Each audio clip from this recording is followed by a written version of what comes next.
आज के समय में ज़्यादा सोचना एक बहुत बड़ी समस्या है। इसलिए इस कहानी से हम यही समझेंगे कि हमें ज़्यादा चिंता क्यों नहीं करना चाहिए। पुराने समय की बात है, गौतम बुद्ध अपने शिष्य के साथ यात्रा कर रहे थे। एक गांव के पास पहुंचने पर बुद्ध को एक झील दिखाई दी।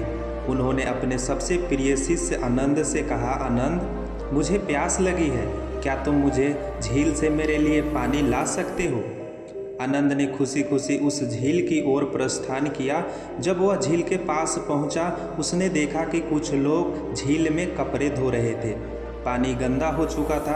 आनंद ने सोचा कि यह पानी बुद्ध के लिए पीने योग्य नहीं है, इसलिए वह वापस लौट आया और बुद्ध से कहा, भगवान, यह पानी गंदा हो चुका है, हम थोड़ी देर और प्रतीक्षा करें, तब तक वह साफ हो जाएगा। बुद्ध ने कुछ नहीं कहा, बस मुस्कुरा दिए और आनंद को वहीं बैठने के लिए कहा। कुछ समय बाद बुद्ध ने फिर आनंद से कहा, आनंद, दोबारा जाकर झील से पानी ला। आनंद झील के पास फिर गया, लेकिन इस बार भी उसे पानी गंदा ही मिला। वह फिर से खाली हाथ लौट आया और बुद्ध को वही बात बताई। बुद्ध ने शांत भाव से कहा, कोई बात नहीं आनंद, थोड़ी देर और प्रतीक्षा करते हैं। कुछ समय बीतने के बाद बुद्ध ने आनंद को फिर से झील पर जाने को कहा। इस बार जब आनंद झील पर पहुंचा तो उसने देखा कि पानी बिल्कुल साफ था। झील के किनारे की मिट्टी और गंदगी धीरे धीरे बैठ चुकी थी और पानी पूरी तरह से साफ दिखाई दे रहे थे।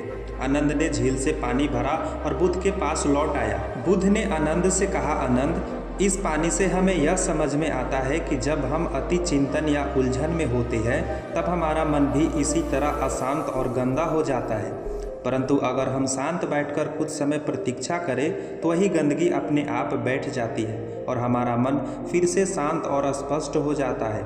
इसलिए जब भी तुम खुद को उलझन में या चिंता में घिरा पाओ तो शांत होकर प्रतीक्षा करो। समय के साथ सभी समस्या सुलझ जाएंगी। बुद्ध ने आगे कहा, जैसे झील का पानी बिना किसी बाहरी हस्तक्षेप के साफ हो गया है, वैसे ही हमारे मन का भी यही स्वभाव है। जब हम उसे बलपूर्वक शांत करने की कोशिश करते हैं तब वह और अधिक अशांत हो जाता है। बस उसे सहज रूप से शांत होने दो। ध्यान और साधना यही सिखाती है, अपने मन को स्थिर करना, उसे नियंत्रण करने की कोशिश किए बिना उसे स्वाभाविक रूप से शांत होने देना चाहिए। यह कहानी उन लोगों के लिए है जो अत्यधिक सोच विचार में डूबे रहते हैं। अति चिंतन से समस्याओं का हल नहीं निकलता, बल्कि मन और उलझता है। जीवन की समस्याओं को सुलझाने के लिए धैर्य, शांति और समय सबसे बड़े साधना है। बुद्ध का यह संदेश सरल है। जीवन में शांति और सुकून पाने के लिए हमें अपने मन को भी समय देना होगा, ताकि उसकी गंदगी धीरे धीरे साफ हो सके। आनंद ने इस सीख को अपने जीवन में आत्मसात किया और अति चिंतन की जगह ध्यान और साधना के महत्व को समझा। उस दिन से उसने जीवन की हर स्थिति में धैर्य और शांति को अपने साथ रखा और उसका जीवन भी उस साफ झील की पानी की तरह शुद्ध और शांत हो गया। समय बीतता गया और आनंद ने इस सीख को अपने शिष्य के साथ भी बांटा। जब भी कोई शिष्य किसी समस्या से घबराता या अति चिंतन में डूब जाता, आनंद उसे बुद्ध की कहानी सुनाता और उसे समझाता कि चिंताओं से घिरे मन को स्थिर करना ही साधना है।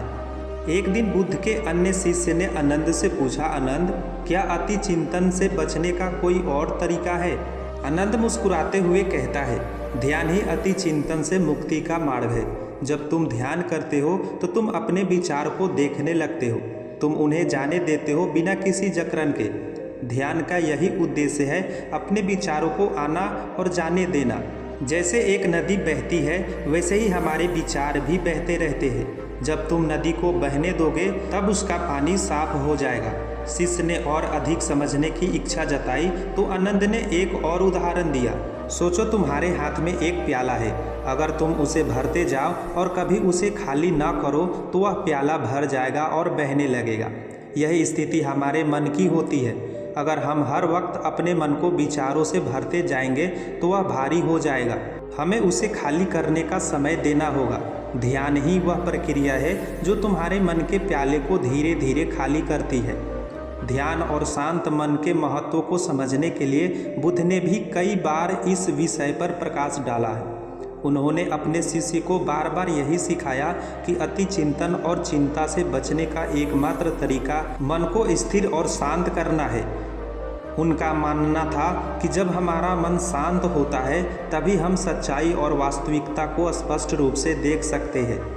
एक और अवसर पर जब बुद्ध से पूछा गया कि जीवन की कठिनाइयों का सामना कैसे किया जाए, उन्होंने उत्तर दिया, जीवन में हर समस्या का हल तुम्हारे भीतर है।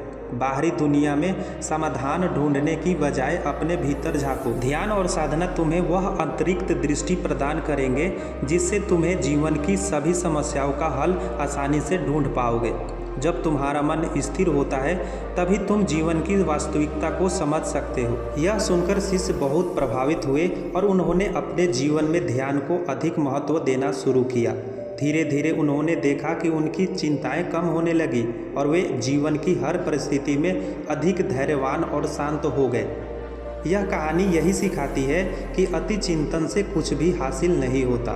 जब हमारा मन उलझनों से भरा होता है तब हमें धैर्यपूर्वक प्रतीक्षा करनी चाहिए, क्योंकि समय के साथ सभी उलझनें सुलझ जाती है। जैसे झील का पानी गंदगी के बैठने के बाद साफ हो गया, वैसे ही हमारे जीवन की समस्याएं भी समय के साथ हल हो जाती है, बशर्ते हमें उन्हें शांतिपूर्वक स्वीकार करना चाहिए। तो फ्रेंड्स, मिलते हैं नेक्स्ट वीडियो में। और हाँ, गौतम बुद्ध का जन्म कहाँ हुआ था आपको ये कमेंट में हमें बताना है। आपके पास में 4 ही ऑप्शंस है, बिहार, महाराष्ट्र, उत्तर प्रदेश या झारखंड। और हाँ फ्रेंड्स, आपको वीडियो अच्छा लगा हो तो आप हमें ज़रूर से कमेंट करके बताएं और वीडियो को लाइक और साथ ही चैनल को ज़रूर से सब्सक्राइब कर लें, क्योंकि इस चैनल पे आपको इसी तरह की मोटिवेशनल वीडियोज़ मिलेंगे। तो मिलते हैं नेक्स्ट वीडियोज़ में। Thank you.